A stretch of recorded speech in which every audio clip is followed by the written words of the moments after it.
श्रीगणेशाय नमः। दिनेशाय नमः। वह्नये नमः। ओं नमः शिवाय। श्रीमात्रे नमः। श्रीकृष्णपरब्रह्मणे नमः। कृष्णाय वासुदेवाय देवकीनन्दनाय च नन्दगोपकुमाराय गोविन्दाय नमो नमः। नमः पङ्कजनाभाय नमः पङ्कजमालिने नमः पङ्कजनेत्राय नमस्ते पङ्कजाङ्घ्रये नमो अकिञ्चनवित्ताय निवृत्तगुणवृत्तये स्वात्मरामाय शान्ताय कैवल्यपतये नमः। श्रीकृष्णपरब्रह्मणे नमः। सृष्टौ या सर्गरूपा जगदवनविधौ पालनीया च रौद्री संहारे चापि यस्या जगदिदमखिलं क्रीडनं च पराख्या पश्यन्ती मध्यमाधो तदनु भगवती वैखरी वर्णरूपा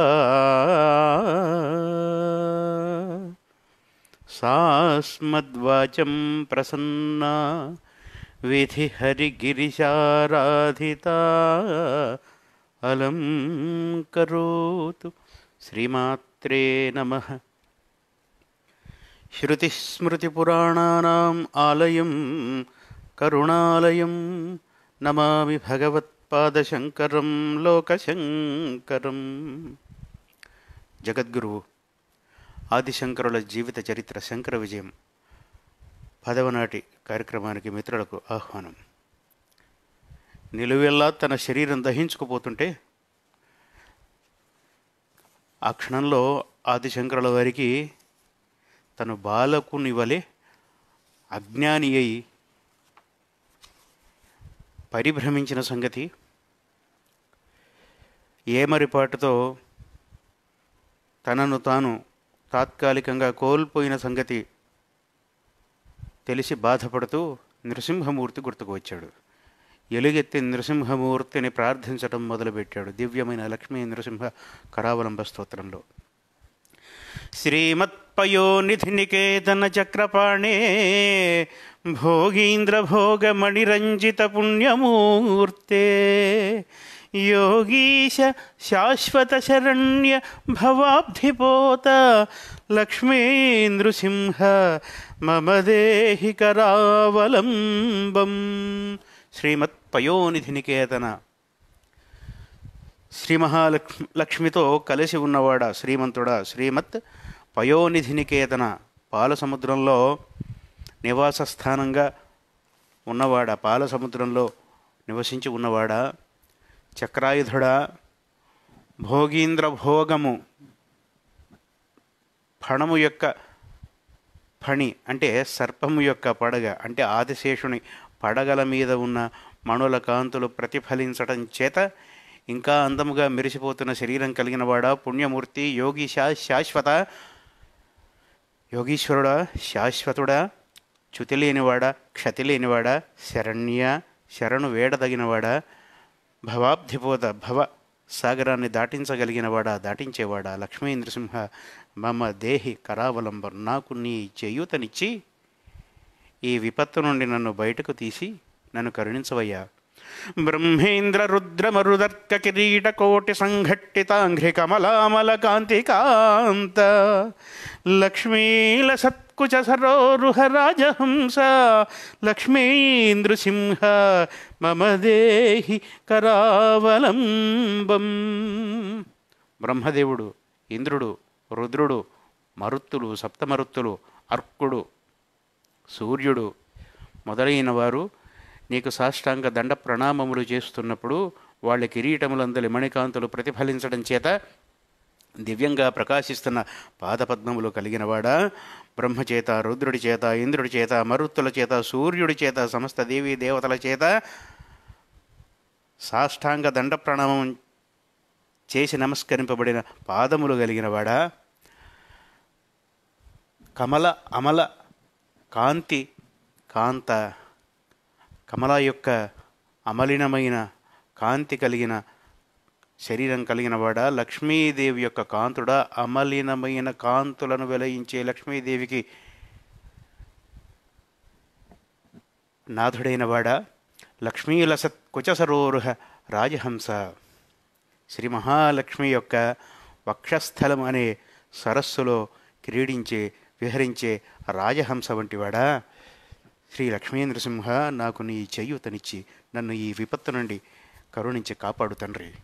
సంసార దావద్దహనాకుల భీకరోగ్ర జ్వాలావళీభిరభిదగ్ధతనూరుహస్య త్వత్పాదపద్మసరసీం శరణాగతస్య లక్ష్మీ నృసింహ మమ దేహి కరావలంబం. సంసారం అనే ప్రపంచం అనే దావానలం చేత, భయంకరమైన ఆ జ్వాలల చేత, సంసారం అనే అగ్ని యొక్క జ్వాలల చేత దహింపబడుతున్న శరీరాన్ని కలిగినవాడనైన నన్ను, నీ రక్షణను కోరి నిన్ను ఆశ్రయించిన వాడినైన నన్ను కరుణించి కాపాడి నాకు నీ చేయూతనిచ్చి నన్ను కరుణించు తండ్రి. లక్ష్మీ నృసింహ, దగ్ధ తనూరుహస్య, తనూరుహములు అంటే వెంట్రుకలు, రోమములు అని అర్థం. ఆ సరికి ఆదిశంకరుల శరీరము అగ్నికి అంటుకొని మండటం, దహించుకొని పోవటం ప్రారంభమైంది. శరీరం మీద రోమములు మాడిపోయినాయి ఆపాటికి. కనుక ఆ మాట అంటున్నారు. నీ పాదపద్మములనే సరస్సును ఆశ్రయించిన నన్ను, నీ పాదపద్మములనే సరస్సు యందలి నీ కరుణయనే నీటి చేత ఈ అగ్నిని ఆర్పి, ఈ దావానములు వంటి భయంకరమైన ఈ అగ్ని జ్వాలలలో మాడిపోతున్న నన్ను కరుణించి బయటకు తీసి నన్ను ఉద్ధరించి నాకు నీ ఆశ్రయాన్నిచ్చి నీ చేయూతనివ్వు తండ్రి. సంసారజాలపతితస్య జగన్నివాస సర్వేంద్రియార్థబడిశాగ్రఝషోపమస్య ప్రోత్కంపిత ప్రచుర తాలుకమస్తకస్య లక్ష్మీ నృసింహ మమ దేహి కరావలంబం. సంసారమనే వలలో చిక్కుకున్న చేపలాగా సర్వేంద్రియములు లోబడి శబ్దము, స్పర్శ, రూపము, రసము, గంధము అనే ఇంద్రియములకు చెందిన విషయములు అనే ఎరకు చిక్కిన చేపలాగా సంసారం అనే జలధిలో విలవిలలాడుతున్న మత్స్యము వంటి నన్ను ఉద్ధరించవలసిన వాడు నీవే తండ్రి. నన్ను కరుణించి నీ చేయూతనిచ్చి నన్ను కాపాడు తండ్రి. సంసారకూపమతిఘోరమగాధమూలం సంప్రాప్య దుఃఖశతసర్పసమాకులస్య దీనస్య దేవ కృపయా పదమాగతస్య లక్ష్మీ నృసింహ మమ దేహి కరావలంబం. సంసారకూపం అతిఘోరం అగాధమూలం, అతి ఘోరమైన అగాధము, లోతు తెలియని సంసారం అనే కూపంలో, బావిలో పడిపోయాను తండ్రి. ఇందులో బహుసంఖ్యాకములైన అనేకములైన దుఃఖములనే సర్పములచే చుట్టబడినాను. దీనుణ్ణైపోయాను, అనాథనైపోయాను. నీ పాదముల సన్నిధిని శరణుగోరి వచ్చాను. లక్ష్మీ నృసింహ తండ్రి, జగన్నాథ నాకు నీ చేయూతనిచ్చి నన్ను కరుణించు తండ్రి. సంసార భీకర కరీంద్ర కరాభిఘాత నిష్పీడ్యమానవపుష సకలార్తినాశ ప్రాణ ప్రయాణ భవభీతి సమాకులస్య లక్ష్మీ నృసింహ మమ దేహి కరావలంబం. జగన్నాథ, అన్ని రకములైన దుఃఖములు నశింపజేసే ఓ దయామయ స్వరూపుడా, సంసారం అనే భయంకరమైన మదపు టేనుగు యొక్క తొండము చేత పీడింపబడుతున్నాను. సంసారం అనే భయంకరమైన మదగజం తన తొండంతో నన్ను గాయపరుస్తున్నది. జనన మరణాది భయముల చేత వ్యాకుల చిత్తుడనై ఉన్నాను. కనుక లక్ష్మీంద్రసింహ దేవాదిదేవ, నాకు నీ చేయూతనిచ్చి నన్ను కరుణించి కాపాడు తండ్రి. సంసార సర్ప విషదగ్ధ మహోగ్ర తీవ్రదంష్ట్రాగ్ర కోటి పరిదష్ట వినష్టమూర్తే నాగారివాహన సుధాబ్ధి నివాస శౌరే లక్ష్మీ నృసింహ మమ దేహి కరావలంబం. ఇందాక అంతకుముందు సంసారమనే, ప్రపంచమనే, ఐహిక బంధాలనే భయంకరమైన ఏనుగు చేత, మదగజం చేత బాధింపబడుతున్నాను. నీకు కరుణ కలిగితే ఒక ఏనుగును రక్షించిన వాడివి కదా, నీకు కోపం వస్తే ఒక ఏనుగును శిక్షించిన వాడవు కదా, కువలయాపీడమనే ఏనుగును. నీకు దయ కలిగితే రక్షిస్తావు, నీకు దయ కలిగితే శిక్షిస్తావు. కనుక ఆ ఏనుగు ఉపమానంతో ప్రార్థించాడు ఆశువుగా. ఇక్కడ సర్పం, సంసార సర్ప విషదగ్ధ మహోగ్ర తీవ్రదంష్ట్రాగ్రకోటి పరిదష్ట వినష్టమూర్తే. సంసార సర్పం, ప్రపంచం అనే సర్పం చేత, ఐహిక బంధాలు అనే సర్పం చేత కాటువేయబడుతున్నాను. భయంకరమైన ఆ విషానికి, ఆ విషపు కోరల చేత మాటిమాటికి కరువబడుతున్నాను. కనుక నాగారివాహన, నాగులకు శత్రువైన గరుత్మంతుణ్ణి వాహనంగా కలిగినవాడా, అంటే నీ వాహనం కూడా నాకు సహాయం చేయగలదు. సంసారం అనే సర్పాన్ని విదిలించి వేయగలిగిన గరుత్మంతుణ్ణి అధివసించి ఉన్నవాడా తండ్రి. నాగారి వాహన సుధాబ్ధి నివాస, అమృతపు సముద్రంలో నివసించేవాడా, నాగుల చేత, సంసారం అనే నాగుల చేత కరువబడుతూ మృతప్రాయుడనైన నన్ను బ్రతికించగలిగిన అమృత సముద్రంలో నివసించేవాడా, ఈ సంసారం అనే సర్పాన్ని వినాశనం చేసే గరుత్మంతుడిని వాహనంగా కలిగినవాడా తండ్రి లక్ష్మీంద్రసింహ, నాకు నీ చేయూతనిచ్చి నన్ను కరుణించు తండ్రి. సంసార వృక్షమఘబీజమనంత కర్మ శాఖాయుతం కరణపత్రం అనంగపుష్పం. సంసార వృక్షమఘబీజమనంత కర్మ శాఖాయుతం కరణపత్రమనంగపుష్పం ఆరుహ్య దుఃఖఫలితం చకితం దయాళో లక్ష్మీ నృసింహ మమ దేహి కరావలంబం. ఈ సంసార వృక్షము, ప్రపంచం అనే వృక్షము, ఐహిక ప్రపంచం అనే వృక్షము అఘబీజము, పాపము విత్తనంగా కలిగింది. అంటే పురాకృత దుష్కృత కారణంగా మానవ జన్మ కలిగింది. మానవుడు పాపి కాదు, మానవ జన్మ పాపము కాదు. అప్పుడు మనకు వేరే ధర్మాలకు తేడా ఉంది. ఓ పాపి ఇట్రా, ఓ యధవా ఇట్రా, ఓ లుచ్చా ఇట్రా, ఓ లఫంగు ఇట్రా అని మనం పిలవం. భారతీయులు పిలవరు, హైందవులు పిలవరు, హిందూ ధర్మం పిలవదు. ఇక్కడ ఆదిశంకరులు చెప్తున్న మాట ఏమిటి అంటే, గత జన్మలలో చేసిన కర్మల తాలూకు బాకీ ఉంటే అది తీర్చుకొనటానికి ఉత్తమమైన జన్మ, వివేకం ఉన్న జన్మ, ఇంగితం ఉన్న జన్మ, వివేకము విచక్షణ ఉన్న జన్మ. ఏది మంచి, ఏది చెడు, ఏది ఉచ్చము, ఏది నీచము, ఏది చేయవచ్చు, ఏది చేయకూడదు, పడిపోయినా ఎలా లేవాలి, పడకుండా ఎలా ఉండాలి, ఒకవేళ కర్మగాలి పడిపోయినా భ్రష్టుడైనా భ్రష్టురాలైనా ఎలా ఉద్ధరింపబడాలి అని తెలుసుకొనడం కోసం జంతుకోటి జన్మలలో ఉత్తమమైన మానవ జన్మ గనక ఈ మానవ జన్మ వచ్చింది. ఈ మానవ జన్మను ఇచ్చి మరొక అవకాశాన్ని ఇచ్చాడు పరమాత్ముడు. కనుక ఈ జన్మ పవిత్రమైనదే, మానవ జన్మ పవిత్రమైనదే. కానీ ఇందుకు మూలము గతంలో చేసిన దుష్కర్మల తాలూకు వాసన ఏదన్నా ఉంటే, బాకీ ఉంటే ఆ బాకీ తీర్చుకోవటానికి వచ్చాం. కనుక ఆ రకంగా సంసారము పాప బీజము అంటున్నాడు. అంతే తప్ప వేరే ధర్మాలకు చెందిన వాళ్ళలాగా ఓ పాపి అనటం కాదు ఆదిశంకరుల ఉద్దేశం. అటువంటి సంసార వృక్షాన్ని ఎక్కి ఆ కొమ్మల నుండి జారి కింద పడ్డాను తండ్రి. ఈ సంసార వృక్షం అఘబీజం, అనంత కర్మశాఖాయుతం, అంతులేని కర్మల పరంపరలు అనే కొమ్మలు, చివుళ్ళు, శాఖోపశాఖలు కలిగినది ఈ సంసారం అనే వృక్షం.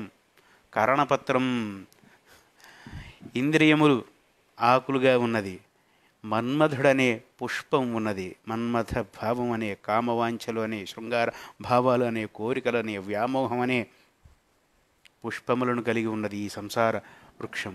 కనుక తెలిసి తెలియక ఇటువంటి సంసార వృక్షాన్ని నేను ఎక్కి బాధపడుతున్నాను.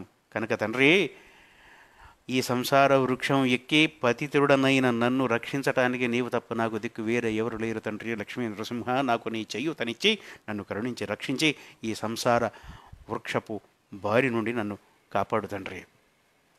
సంసార సాగర విశాల కరాళ కాల నక్రగ్రహగ్రసన నిగ్రహ విగ్రహస్య వ్యగ్రస్య రాగరసనోర్మిణి పీడితస్య లక్ష్మీ నృసింహ మమ దేహి కరావలంబం.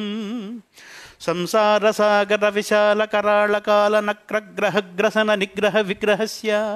సంసారమనే, ప్రపంచమనే, కుటుంబమనే, ఐహిక బంధాలు అనే విశాలమైన సాగరంలో పడ్డాను. ఈ సాగరంలో ఉన్న భయంకరమైన కాలము అనే మొసలి చేత మృంగబడటానికి సిద్ధంగా ఉన్నాను. నా దేహమంతా పట్టు తప్పిపోయింది, కలవరపాటు చెందుతున్నాను. అలనాడు పాదద్వంద్వము నేలమోపి పవనున్ బంధించి పంచేంద్రియోన్మాదంబున్ పరిమార్చి బుద్ధిలతకున్ మరాకు హతించి నిష్ఖేద బ్రహ్మపదావలంబనగతిన్ క్రీడించు యోగీంద్రు మర్యాదన్ నక్రము విక్రమించే కరిపాదాక్రాంత నిర్వక్రమై. అలనాడు మడుగులో ఒక మొసలికి చిక్కిన ఏనుగును ఆ మొసలి 2 కాళ్ళు నేల మీద పెట్టి గాలిని బంధించి దృష్టిని మనసును లగ్నం చేసి యోగ సాధన చేస్తున్న యోగిలాగా పట్టు వదలకుండా ఆ ఏనుగును పట్టుకున్నదట. అలా పట్టుకున్న మొసలి పట్టులో చిక్కి విలవిలలాడుతున్న జీవిని కాపాడడం నీకేం కొత్త కాదు కదా. ఆ ఏనుగులాగానే, ఆ జీవిలాగానే నీవే తప్పనితః పరం బెరుగ మన్నింపందగున్ దీనునిన్ రావే ఈశ్వర కావవే వరద సంరక్షించు భద్రాత్మిగా అని నేను కూడా ఎలుగెత్తి నిన్ను పిలుస్తున్నాను తండ్రి. లక్ష్మీ నృసింహ, నాకు నీ చేయూతనిచ్చి ఈ సంసారం అనే సాగరంలో భయంకరమైన మొసళ్లకు, కాలమనే మొసలికి చిక్కి విలవిలలాడుతున్న నన్ను ఆశలు అనే సముదాయం చేత, ఆశలనే అలల చేత, తరంగముల చేత, కెరటముల చేత, వీచికల చేత బాధింపబడుతున్న నన్ను నీవు తప్ప రక్షింపగలిగిన వారెవరూ లేరు తండ్రి. లక్ష్మీ నృసింహ, నాకు నీ చేయూతనిచ్చి నన్ను కరుణించు తండ్రి. సంసార సాగర నిమజ్జనముహ్యమానం దీనం విలోకయ విభో కరుణానిధే మాం. ప్రహ్లాద ఖేద పరిహార పరావతార లక్ష్మీ నృసింహ మమ దేహి కరావలంబం. ఈ సంసారం అనే సాగరంలో పడి దీనుడనై మూర్ఛపోయి ఉన్నాను. దీనుడను నన్ను తండ్రి అలనాడు ప్రహ్లాదుని రక్షించినట్టుగా నేను శరణు వేడాను. ప్రహ్లాద నారద పరాశర పుండరీక వ్యాసాంబరీష శుక శౌనక భీష్మ దాల్భ్యాన్ రుక్మాంగదార్జున వశిష్ఠ విభీషణాని పుణ్యాని మాన్ పరమ భాగవతాన్ స్మరామి. పరమభాగవతులందరిలోకి శ్రేష్ఠుడు నారద మహర్షి వంటి వాళ్లను వెనుకకు నెట్టి అగ్రపీఠాన్ని, భాగవతుల సామ్రాజ్యంలో అగ్రపీఠాన్ని అధిష్ఠించినవాడు ప్రహ్లాదుడు. ఏ కారణం చేత అంటే, ఏమీ తెలియని వయసులో, ఏ ఆశలు లేని వయసులో, ఏ ఆశలు ఉండే అవకాశం లేని వయసులో, ఏ కోరికలు లేని వయసులో పరమాత్ముణ్ణి సేవించడం వలన కేవలం ఆనందంగా ఉన్నది అని తెలుసుకొని పరమాత్ముణ్ణి సేవించిన మహానుభావుడు కనుక వేరే ఎవరికైనా, వేరే మహానుభావులైన భక్తులు ఎవరికైనా ఎంతో కొంత ఒక వాంఛ ఉన్నది పరమాత్ముడిని సేవించడంలో. ప్రహ్లాదుడికి అది లేదు. ఒక ధ్రువుడికి కారణం ఉంది, ఒక విభీషణుడికి కారణం ఉంది, ఒక భీష్ముడికి కారణం ఉంది. నారదుడు, పరాశరుడు, పుండరీకుడు, వ్యాసుడు, అంబరీషుడు, శుకుడు, శౌనకుడు, భీష్ముడు, దాల్భ్యుడు, వీళ్ళందరికీ కూడా వాళ్ళ జీవిత చరిత్రను పరిశీలిస్తే మహానుభావులే, భాగవత శిఖామణులే. కానీ వాళ్లకు ఎంతో కొంత ఏదో ఒక ఆశ, ఒక కోరిక, ఒక లక్ష్యం, ఒక ప్రణాళిక ఉన్నది. ప్రహ్లాదుడికి అవేవీ లేవు. అవేవీ ఉంటాయి అని తెలియని వయసు. అదే వయసు వాడు ధ్రువుడు. కానీ తండ్రి తనను సరిగ్గా చూసుకోవాలి అనే కోరికను నారద మహర్షిని ఆశ్రయించి ఆయన బోధిస్తే అప్పుడు విష్ణుమూర్తిని ఆశ్రయించాడు. తండ్రి తనను సరిగ్గా చూసుకోవాలి, తన తల్లిని సరిగ్గా చూసుకోవాలన్న ఒక కోరికైనా ఉంది ధ్రువుడికి. ప్రహ్లాదుడికి అది కూడా లేదు. కనుక ప్రహ్లాదుడితో పోల్చుకుంటున్నాడు. ప్రహ్లాదుణ్ణి కాపాడినవాడా, సంసార సాగర నిమజ్జనమహ్యమానం దీనం విలోకయ విభో కరుణానిధే మాం. ఈ సంసార సాగరంలో నిమజ్జనమై మునిగిపోతున్న నన్ను, దీనమైన స్థితిలో ఉన్న నన్ను నీ కరుణావలోకనముల చేత విలోకించి నన్ను నీ కరుణతో చూచి కరుణించవయ్యా, రక్షించవయ్యా తండ్రి లక్ష్మీ నృసింహ. ప్రహ్లాదుడి ఖేదాన్ని తీర్చిన తండ్రి, నన్ను రక్షించవయ్యా, నాకు నీ చేయూతనిచ్చి నన్ను కరుణించు తండ్రి. సంసార ఘోర గహనే చరతో మురారే మారోగ్ర భీకర మృగ ప్రచురార్దితస్య ఆర్తస్య మత్సర నిదాఘని పీడితస్య లక్ష్మీ నృసింహ మమ దేహి కరావలంబం. సంసార ఘోర గహనే చరతో మురారే మారోగ్ర భీకర మృగప్రవరార్దితస్య. ఉన్న స్థితి ఏంటి? కామ సంబంధమైన, శృంగార సంబంధమైన, మన్మథ సంబంధమైన మన్మథ బంధాలు, రతిబంధాలు, మన్మథ కళలు, మన్మథ శాస్త్రం, కామశాస్త్రం మీద లోతైన ప్రశ్నలు సంధిస్తే వాటికి సమాధానం తని చెప్పకూడదు, చెప్పలేడు. కనుక ఆ శాస్త్రాన్ని తెలుసుకునే మార్గం అన్వేషించడం కోసము 1 నెల రోజులు సమయం అడిగాడు శరథవాణిని, ఉభయవాణిని. అలా వెళుతూ అమృక మహారాజు శరీరం కనిపించి చనిపోయి ఉంటే వాడి శరీరంలోకి పరకాయ విద్యలో ప్రవేశించి తన శరీరాన్ని తగలబెడుతుంటే ఆఖరి క్షణంలో తేరుకొని తెలుసుకొని వచ్చి తన శరీరంలో ప్రవేశించాడు. మంటలు రేగిపోతున్నాయి, శరీరం కాలిపోతున్నది, దహించుకోబడిపోతున్నాడు. అప్పుడు చెప్పిన ఆర్తితో కూడిన, శోకంతో కూడిన, బాధతో కూడిన స్తోత్రం. అటువంటి స్తోత్రంలో కూడా ఎన్ని దివ్యమైన ఉపమానాలు, ఎంత కవిత్వ సంపద, ఎంతటి అద్భుతమైన భావజాలం, ఎంత ఆర్తి. కారణజన్ముడు అపర దక్షిణామూర్తి కాకుంటే ఇవి రావు, ఈ కల్పనలు, ఈ పోలికలు రావు. సంసారం అనే ఘోరమైన వనంలో తిరుగుతున్న నన్ను మన్మథుడు అనే క్రూర మృగం పట్టుకున్నది తండ్రి. ఇవన్నీ ఎందుకు చెప్తున్నానంటే, ఎందుకు ముచ్చటించుకుంటున్నాం అంటే, లక్ష్మీ నృసింహకరావలంబ స్తోత్రం వేరే సందర్భాలలో చెప్పారు జగద్గురు ఆదిశంకరులు అన్న శంకర విజయాలు కూడా ఉన్నాయి. ఈ సారస్వతాన్ని, ఈ స్తోత్రాన్ని, ఈ సాహిత్యాన్ని పరిశీలిస్తే అమరుక మహారాజు సన్నివేశంలో పరకాయ ప్రవేశం చేసిన జగద్గురు ఆదిశంకరాచార్యుల వృత్తాంతానికి ఖచ్చితంగా సరిపోతుంది. కనుక వేరే చాలామంది పెద్దలు భావించినట్లుగా లక్ష్మీ నృసింహ కరావలంబ స్తోత్రం ఈ సందర్భంలో జగద్గురు ఆదిశంకరులు చెప్పింది. అందుకని ఈ 2 మాటలు. అలా సంసారమైన అనే భయంకరమైన వనంలో పడి తిరుగుతున్న నన్ను మన్మధుడు అనే భయంకరమైన మృగం ఆవేశించి నన్ను పట్టుకునే తండ్రి. ఆర్తుడిని మత్సర నిదాఘ నిపీడితస్య, మత్సరం అనే, అసూయ అనే, ఈర్ష్య అనే భయంకరమైన దప్పిచేత నేను బాధింపబడుతున్నాను.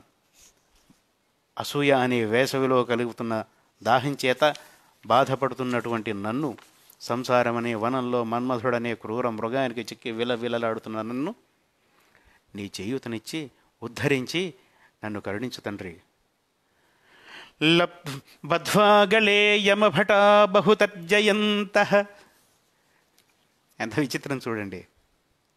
తన తల్లి అవసాన దశలో ఉంటే మరుక్షణం ఎక్కడి బదరీ ఆశ్రమం, బదరి నుండి భారతదేశానికి కొన ఉత్తరం, కేరళలో ఆ కొనకు మరుక్షణంలో ప్రత్యక్షమయ్యారు యోగ విద్యా బలంతో. ప్రత్యక్షమై తల్లికి నువ్వు ఎక్కడికి పోతావమ్మా, కైలాసానికి వెళ్తావా, వైకుంఠానికి వెళ్తావా అని తన స్వేచ్ఛతో తల్లికి విష్ణు సాయుధ్యాన్ని, విష్ణులోకాన్ని ప్రసాదించిన మహానుభావుడు ఇక్కడ మృత్యుభీతితో విలవిలలాడుతున్నాను అంటున్నాడు. బధ్వాగలే యమభటా బహుతర్జయంతః. నా మెడలో పాశాన్ని వేసుకొని లాక్కుంటూ పోతూ యమభటులు నన్ను బెదిరిస్తున్నారు తండ్రి. అంత ప్రాణావశిష్టుడనై మరణించటానికి సిద్ధంగా ఉన్నాను. బద్ధ్వాగళే యమభటా బహుతర్జయంతః కర్షంతి యత్ర భవపాశశతైర్యుతం మాం ఏకాకినం పరవశం చకితం దయాళో. ఏకాకినం, ఒంటరి వాడినైపోయాను ఈ సంసారం అనే అరణ్యంలో. పరవశుణ్ణైపోయాను అంటే వేరే వాడికి లొంగిపోయాను. చకితుడనైపోయాను, సంభ్రమానికి గురి అయి ఉన్నాను. తేరుకోవటానికి నాకు సమయం కూడా లేదు.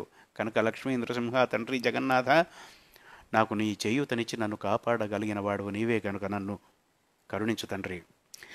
బద్ధ్వాగళే యమభటా బహుతర్జయంతః కర్తంతి యత్ర భవపాశశతైర్యుతం మాం ఏకాకినం పరవశం చకితం దయాళో. లక్ష్మీ నృసింహ మమ దేహి కరావలంబం. లక్ష్మీపతే కమలనాభ సురేశ విష్ణో యజ్ఞేశ యజ్ఞ మధుసూదన విశ్వరూప బ్రహ్మణ్య కేశవ జనార్దన వాసుదేవ. లక్ష్మీ నృసింహ మమ దేహి కరావలంబం. లక్ష్మీపతి, కమలనాభుడా, సురేశ్వరుడా, విష్ణు, యజ్ఞేశ, యజ్ఞ, మధుసూదన, విశ్వరూప, బ్రహ్మణ్య, కేశవ, జనార్దన, వాసుదేవ, లక్ష్మీ నృసింహ, నాకు నీ చేయూతనిచ్చి నన్ను కరుణించు తండ్రి. ఏకేన చక్రమపరేణ కరేణ శంఖం అన్యేన సింధుతనయామవలంబ్య తిష్టన్ వామేతరేణ వరదాభయ పద్మచిహ్నం. రకరకాల పాఠాలు ఉన్నాయి. వామేతరేణ వరదాభయ హస్తముద్రాం లక్ష్మీ నృసింహ మమ దేహి కరావలంబం. ఒక చేతితో చతుర్భుజుడవై ఉన్న తండ్రి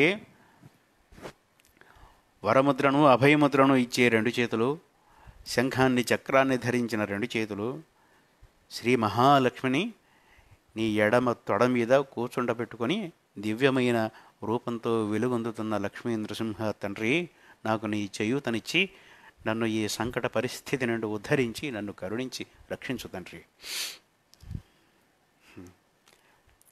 అంధస్య మే హృత వివేక మహాధనస్య చోరైర్మహాబలిభిరింద్రియనామధేయైః మోహాంధకారకుహరే వినిపాతితస్య లక్ష్మీ నృసింహ మమ దేహి కరావలంబం. మరి ఒక దివ్యమైన పోలిక. అంధస్య మే, గుడ్డివాడినైపోయాను. హృత వివేక మహాధనస్య, నా వివేకము అనే మహాధనాన్ని అపహరించుకుపోయారు దొంగలు. ఎవరా దొంగలు? చోరైః మహాబలిభిః ఇంద్రియనామధేయైః. నా 5 జ్ఞానేంద్రియాలు అనే దొంగలు నన్ను గుడ్డివాణ్ణి చేసి ఈ మోహం అనే అజ్ఞానం అనే చీకట్లో నన్ను పడవేసి నా వివేకం అనే ధనాన్ని దోచుకున్నారు తండ్రి. అంధస్య మే హృత వివేక మహాధనస్య చోరైః మహాబలిభిః ఇంద్రియనామధేయైః. మహాబలవంతులైన ఇంద్రియాలు అనే దొంగలు నన్ను బంధించి గుడ్డివాణ్ణి చేసి నా వివేకం అనే ధనాన్ని దోచుకొని ఈ మోహాంధకార కుహరంలో నన్ను పడేశారు తండ్రి. వీటికి లొంగిపోయాను తండ్రి. అటువంటి నన్ను ఉద్ధరించి నాకు నీ చేయూతనిచ్చి నన్ను కరుణించు తండ్రి లక్ష్మీ నృసింహ. ప్రహ్లాద నారద పరాశర పుండరీక వ్యాసాది భాగవత పుంగవ హృన్నివాస భక్తానురక్త పరిపాలన పారిజాత లక్ష్మీ నృసింహ మమ దేహి కరావలంబం. సహజంగానే మనకు ఇష్టమైన వాళ్ళ పేర్లని చెప్తే మనకు సంతోషం కలుగుతుంది. కనుక ఆయనకు ఇష్టమైన భాగవతులు, ఆయన భక్తుల పేర్లని చెప్తున్నారు. ప్రహ్లాదుడు, నారదుడు, పరాశరుడు, పుండరీకుడు, వ్యాసుడు మొదలైన భాగవతుల హృదయాలలో నివాసం ఉండేవాడ తండ్రి లక్ష్మీ నృసింహ. భక్తానురక్త, భక్తులను అనురక్తితో పరిపాలించేవాడ నేను కూడా నీ భక్తుడనే తండ్రి లక్ష్మీ నృసింహ, నాకు నీ చేయూతనిచ్చి నన్ను కరుణించు తండ్రి. లక్ష్మీ నృసింహచరణాబ్జమధువ్రతేన స్తోత్రం కృతం శుభకరం భువి శంకరేణ. ఏ తత్పఠంతి మనుజా హరిభక్తియుక్తా తే యాంతి తత్పదసరోజమఖండరూపం. శ్రీ లక్ష్మీ నృసింహుడు అనే మహానుభావుడి పాదములు అనే పద్మములను మరగిన తుమ్మెద అయిన ఆదిశంకరుడు అని నేను చెప్తున్న ఈ స్తోత్రాన్ని, శుభాన్ని కలిగించే స్తోత్రాన్ని ఎవరైతే పఠిస్తారో, హరిభక్తి కలిగి భక్తితో ఈ స్తోత్రాన్ని ఎవరైతే పఠిస్తారో వాళ్ళు ఆ లక్ష్మీ నృసింహుడి పద సన్నిధిని చేరుకుంటారు. ఇహలోకంలో సమస్త సుఖములను పొందుతారు. లక్ష్మీ నృసింహుని ఉపాసన వలన యోగ సంబంధమైన బలం కలుగుతుంది, ఆరోగ్య సంబంధమైన బలం కలుగుతుంది, చిత్తభ్రమణలు మొదలైనవి ఉంటే తొలగిపోతాయి, నరాల సంబంధమైన రుగ్మతలు తొలగిపోతాయి. ఇలా శారీరకమైన ఐహికమైన సుఖములు సంపదలు కలుగుతాయి. పరంలో లక్ష్మీ నృసింహుడి చరణాబ్జ మధువ్రతములై నివసించే, ఆయన సన్నిధిలో నివసించే అదృష్టం కలుగుతుంది అని చివరలో ఈ లక్ష్మీ నృసింహ కరావలంబ స్తోత్ర ఫలితాన్ని కూడా జగద్గురు ఆదిశంకరుడు సెలవిచ్చి, ఎప్పుడైతే దివ్యమైన ఈ నృసింహ స్తోత్రం స్వామివారు చేయటం మొదలుపెట్టారో ఆ మంటలు వాటంతట అవే ఉపశమించిపోయినాయి. వాడని పువ్వులాగా చితి మీద నుండి జగద్గురు ఆదిశంకరులు క్రిందకు దిగారు. రాజుగారి కళేబరం పడి ఉన్నది. భటులు, మంత్రి అందరూ రాజుగారిని, ఆదిశంకరులను మార్చి మార్చి చూశారు. మరణావశిష్ఠుడై ఉన్నవాడు చితి మీద నుంచి దిగటం లీలగా ఒక శరీరం నుండి మరొక శరీరానికి తన ఆత్మలను ప్రవేశపెట్టి మహారాజును ఆవేశించి మరలా ఇంతకాలం తిరిగిన తర్వాత మరలా తన దేహాన్ని తాను ఆశ్రయించిన మహానుభావుడు, ముక్తుడు, యోగి అని తెలుసుకుని సాష్టాంగ దండ ప్రణామాలు చేసి ఆదిశంకరుల వద్ద సెలవు తీసుకున్నారు. ఆదిశంకరుడు తన శిష్యులను కూడా తీసుకొని మరలా సరసవాణి సన్నిధికి, మండన మిశ్రుల సన్నిధికి, ఈసారి సరసవాణిని వాగ్వివాదంలో ఓడించి ఆవిడ అంతకుముందు సంధించిన ప్రశ్నలు, కామశాస్త్రానికి సంబంధించిన ప్రశ్నలకు ఇప్పుడు ఆయనకు సమాధానం చెప్పే అవకాశం ఉంది. ఆ జ్ఞానము ఇంతకుముందు ఉన్నా తను అనుభవించని దాన్ని, అనుభూతం కాని దాన్ని, ఎక్స్పీరియన్స్ చేయని సత్యాన్ని చెప్పకూడదు. అది నియమం, సిద్ధాంతం. కనుక ఇంతకుముందు కామశాస్త్రాన్ని, శృంగార శాస్త్రం గురించి చెప్పాల్సిన అవసరం లేదు, చెప్పే అవకాశం లేదు. ఇప్పుడు చెప్పే అవకాశం ఉంది. ఇది చివరికి శంకరులు, ఆదిశంకరులు కాశ్మీరంలో సర్వజ్ఞ పీఠాన్ని అలంకరించడానికి వెళ్ళినప్పుడు, నువ్వు పతితుడు అయిన వాడవు, సన్యాసిగా ఉండి కామశాస్త్రాన్ని తెలుసుకున్నవాడవు, కామశాస్త్రం మీద సంధించిన ప్రశ్నలకు సమాధానం ఇచ్చిన వాడవు, నువ్వు పతితుడైన వాడవు, సన్యాసి, పతితుడైన సన్యాసి ఈ సర్వజ్ఞ పీఠాన్ని అధిరోహించడానికి అనర్హుడు అంటే చిరునవ్వు నవ్వి, ఆత్మకు మంచి చెడు లేదు కదా, నేను ఆత్మతో మాత్రమే అనుభవించిన వాటికి అర్హత అనర్హత లేదు, ఆదిశంకరుడి దేహంతో నేనే తప్పు చేయలేదు అని వాళ్ళ నోళ్లు మూయించి సర్వజ్ఞ పీఠాన్ని అధిష్ఠించాడు జగద్గురు ఆదిశంకరులు.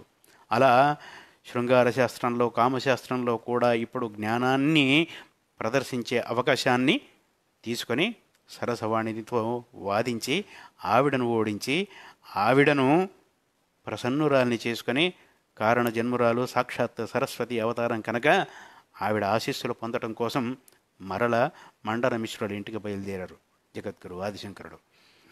ఆ వివరాలను రేపు ఆ తర్వాత రోజుల్లో మరలా తెలుసుకుందాం శంకర విజయం కార్యక్రమంలో. యదక్షరపదభ్రష్టం మాత్రాహీనం చ యద్భవేత్ తత్సర్వం క్షమ్యతాం దేవ నారసింహ నమోస్తుతే. కాయేన వాచా మనసేంద్రియైర్వా బుద్ధ్యాత్మనా వా ప్రకృతే స్వభావాత్ కరోమి యద్యత్ సకలం పరస్మై నారాయణాయేతి సమర్పయామి. శ్రీకృష్ణార్పణమస్తు. స్వస్తి.